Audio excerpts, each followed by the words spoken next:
So please find the video of the problem in the car. Is now charging, has been like this for a couple of hours.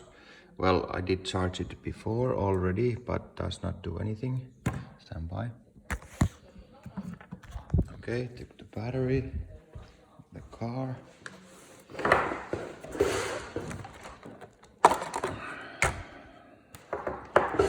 I plug in. Stand by.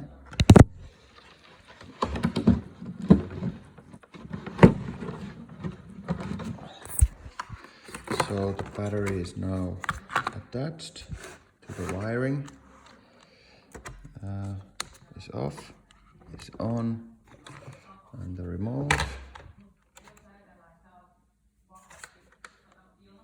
No reaction.